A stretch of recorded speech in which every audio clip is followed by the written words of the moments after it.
everybody, thank you so much for tuning into my channel, Fine Aged Finds.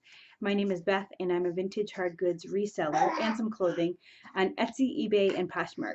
The noises you hear is my 5-month-old baby Angus. He is just kind of doing his thing with kicking and babbling. He just discovered his voice, so you might hear it. I'm having a hard time finding time to film a video because while he was napping, I was actually listing and organizing my office. So I just thought, let's give it a go. This is kind of a day in the life almost. I try to make my videos as professional as possible, but this channel is also about what it's like to be a stay-at-home parent and reseller. So a lot of it is juggling, feeding a baby, taking care of kids, and still trying to be active and make an income. So today's video is all about staying motivated as a reseller. I have been a reseller for a couple of years now. I started out on Poshmark with clothing, and I've just in the last couple months switched gears and started selling vintage hard goods because I discovered that I enjoy that. And there are a few different reasons why I prefer it. So I'm going to be posting a video on the pros and cons of selling hard goods versus clothing, but that'll be down the line. So today, again, how to stay motivated as a reseller. There are a few different reasons that I have found keep me from being motivated and kind of get me, he just kicked the chair, kind of make things hard for me, or I get overwhelmed or kind of bummy. So there are some things that I do to keep going and stay motivated. There are times when I want to quit. There are times when I feel like I'm not good at this, like I'm not making money. And I think that, I mean, I don't want to speak for everyone, but I feel like we all feel like that at some point. Reselling is not easy. It's really tough, especially, I mean, just having your own business is tough, let alone doing other things like staying at home, raising kids, whatever you do if you have other businesses. So yeah, it can be overwhelming and it can be hard to stay motivated. The biggest thing that I think gets me down is sometimes I feel overwhelmed with what I have to do. Sometimes I feel overwhelmed with like my inventory system. I feel unorganized. And sometimes the biggest thing that keeps me from being motivated is if I have slow sales and I'm not making as much money as I want to. So again, I have 7 reasons or 7 things that help me stay motivated. And if you already do these, or if they're new to you, definitely leave a comment. And I hope that maybe even one will help you. So number 1, inventory system. So it's really important to stay organized, because if you don't stay organized, you're going to be overwhelmed. You're not going to know how much inventory you have to list. You're going to have a hard time finding things when they sell, and it's going to stress you out, which will stress you out, but it will also delay your shipping time, which I know for me, that's something that I really try to work on, because it's the biggest thing, in my opinion, that people give you feedback on. So yeah, whether you're selling hard goods or clothing, if you can't find the sale, whatever the item is when you sell it, it causes me anxiety, and I'm sure you too. So have an inventory system, stick with it. And if you don't stick with it and you find that it doesn't work for you anymore, whether like maybe you've expanded your business and you don't have enough room, or whatever system you had before just is not complex enough, don't be afraid to change your inventory system. And just set aside some time to actually dedicate to doing that, because like I said, staying organized with your inventory is definitely a way that you can stay motivated, and actually more than that, I guess, avoid being overwhelmed and not motivated.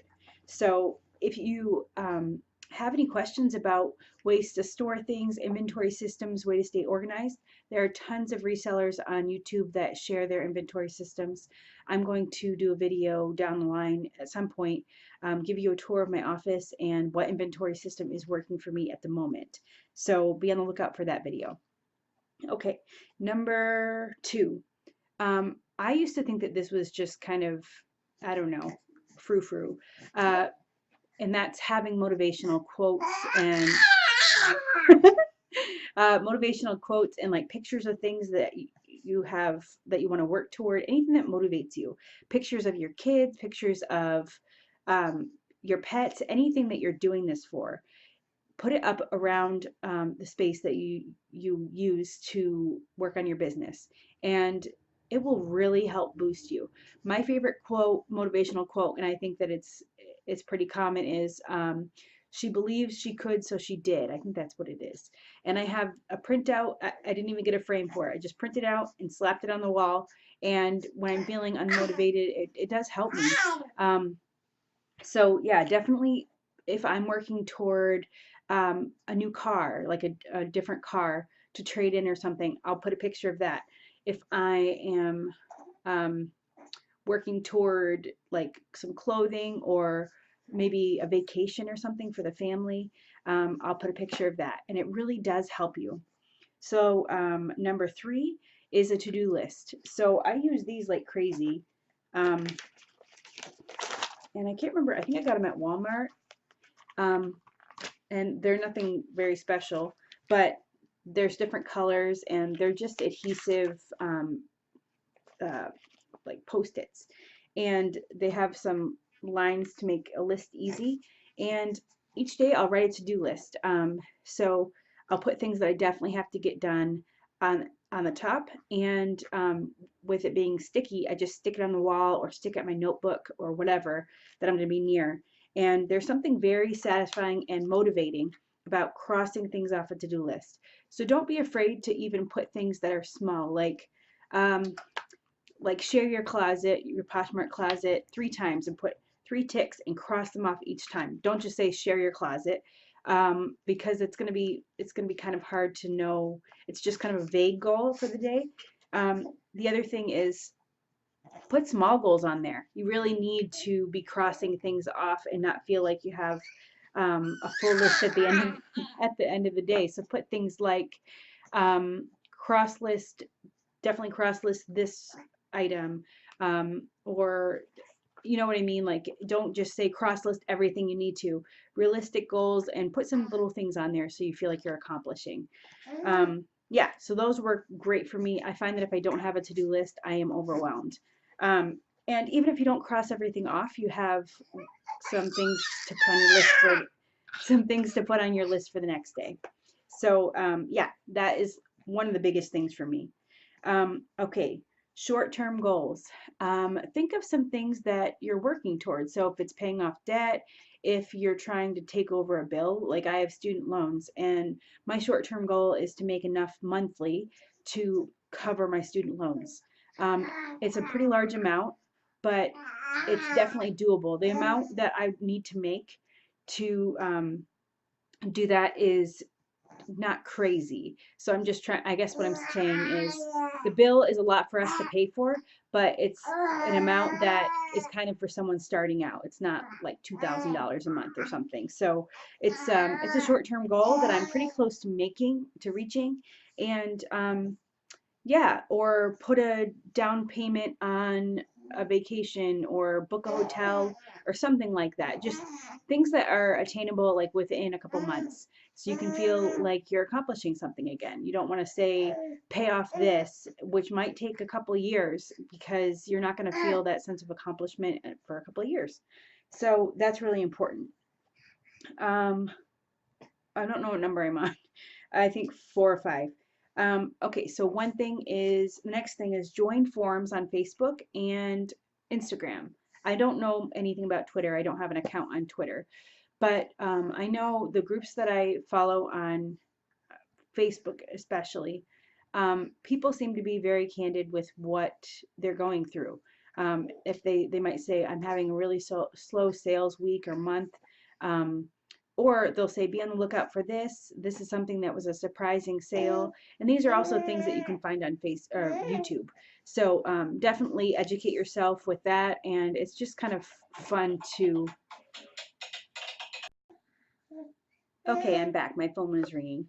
So I was talking about social media. Um, yeah, forums on Facebook, I've learned so much. And if I see somebody that needs advice, maybe on something that I'm curious about too, or I've posted things like, especially in old things and pickers and thrifters or something like that. It's a forum that's um, created by the Crazy Lamp Lady, another person kind of in the vintage reselling world. And it's a group of people who learn from each other and can help each other. So I posted on that quite a few times and it's been really helpful. And I know there are some for Poshmark. And yeah, you can share your successes, you can find out more information. Um, and oops, sorry. Yes. So social media. The thing that you need to be careful of, though, I find, especially with Instagram, and I know that this has been mentioned by other YouTubers, it's very easy to get discouraged by things like posts with a ton of packages.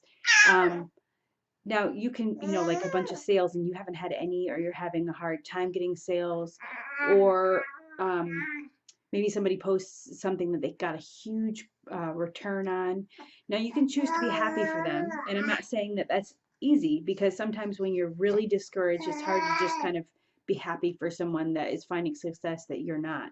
But if they're, if maybe you, sorry, if you're following someone that is consistently posting things, whatever, that discourage you, at least at this point in your reselling journey, just unfollow them.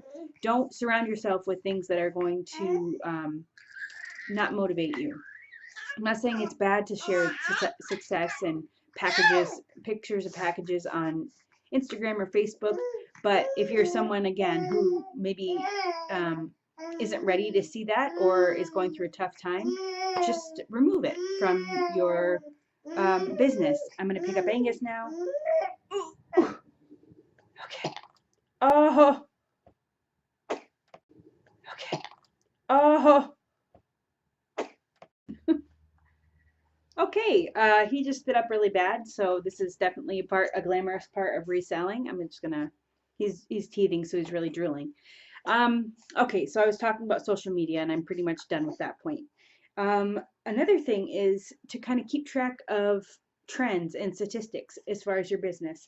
I like to have a calendar that I got at the Dollar Tree, and I just write the number at the end of the day of how many sales I had that day.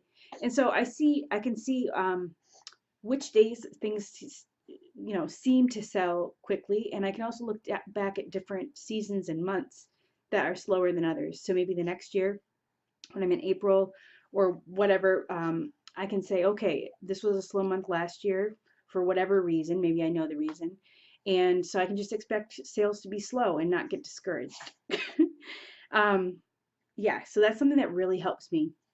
Another thing is, for example, when I was selling clothing on Poshmark, I would do the same amount of work every day as far as listing, or most days, as far as listing and share my closet and everything, things that will boost sales. But there were some days during the week that I sold a lot and some days that I didn't sell any. And it helped to know which days those were on both ends, because then if I'm not selling anything, I can think, well, I'm just going to take, for example, Wednesday and Thursday to list. Don't worry as much about getting sales. Don't get discouraged. Don't drop all your prices so you get a sale and feel better. And just be ready for Friday, Saturday, Sunday, or whenever you know you get a lot of sales. So kind of expecting maybe slow sales helps a lot more. Um, okay, and another thing is take a day off. I feel like as people with our own businesses, it's really hard to know when to stop working. Honestly, you're just 24/7. You're packaging sales, you're listing, you're sharing, you're doing research, whatever. It's really, really tough to remember to take a break. And I think that we can all agree that you you're rewarded by the work that you put in. So we feel like we need to work all the time to get the best result. But for um, your mental health and for the rest of your life, maybe family and friends, you need to make time for those things, and you'll be surprised what good it does to take a day off, take an afternoon off, take a week off if you need to. Whatever you're at, and that's the beauty of having your own business, that we can do that. And yeah, it doesn't have to be the same day every week. Just go by what you feel. If you're someone who has to have a regimented, like I'm always going to take Wednesday off or whatever, do that. But if you're somebody who just needs to wait until you get to that point where you feel burnt out, and take a few days, then do it that way. So that is really, really important because, like I said, it can be hard to know when to take a break because you want to make money. So, okay. The last thing, this is so important to me, visible success. So I think it's really hard, or I know it's really hard in the cyber world to kind of keep track of um, what you're making, the success that you're having. So I know that a lot of the platforms that we sell on do keep track of like the total gross sales and things, but that's only if you're on the platform. So something that I do, I got a whiteboard at Dollar Tree. I just put it on the wall and I keep track of my gross sales ever from when I started reselling. So I'll just erase it and add, at the end of the day, if I made $100, then I'll add the gross sales to that. And that number is so motivating. So I might say, I didn't make any money today, but look how much I've made. Another thing that you can do is you can do number of sales that you've made in your whole career or the year or whatever you want to do. Another thing is you can I'm sure you can find anything really cheap at the Dollar Tree, or you can use pennies, whatever you can find, and take a jar, and for every sale, put one in there, and then you can see, it's like, look at all these sales that I've had, and you can see it progressing, getting higher, and then you can put marks on it, like when I reach this, I do this, I get this. So I think that's really important too, because even if you haven't made money in a while, look how many sales you have had. And then the last one was, um, maybe like if you have debt to pay off, have a total and then subtract, kind of keep a running progression of paying it off. And that will help you stay motivated too. And so these are things that you need to be able to see. And it really, really helps me definitely get through the highs and the lows, but especially the lows.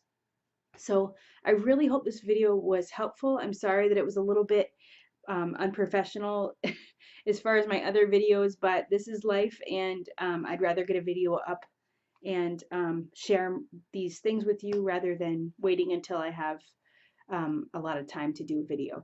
So I hope that you found this helpful once again, and I will see you in the next video. Thank you. Bye.